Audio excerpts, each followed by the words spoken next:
In my first reflection on dying, I shared that I pray for healing each day, but accepting God's will, no matter what it may be, is more important. I don't know if I need to be healed, but I do know I need to grow in faith. Faith trusts that God not only knows what is best, but does what is best.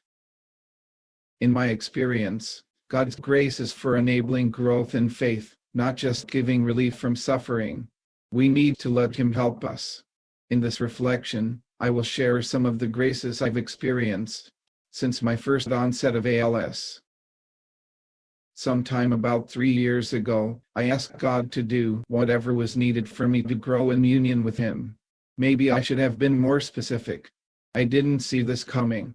The first symptom, sometime in 2021, was losing my singing voice, and I had to give up doing music ministry. Then, in the summer of 2022, I began having difficulty speaking, and eventually had to retire from teaching. Now, my voice is barely discernible, my arms are very weak, and I am facing having to be physically cared for. You may be wondering, where's the healing in those things?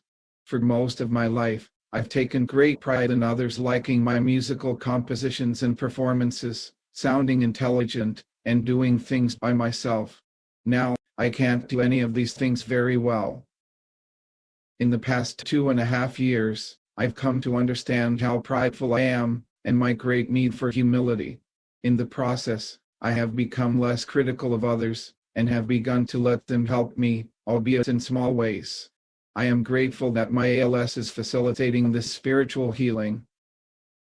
In my next 2 reflections, I will share how spiritual healing is also leading to emotional, psychological, and social healing. God bless.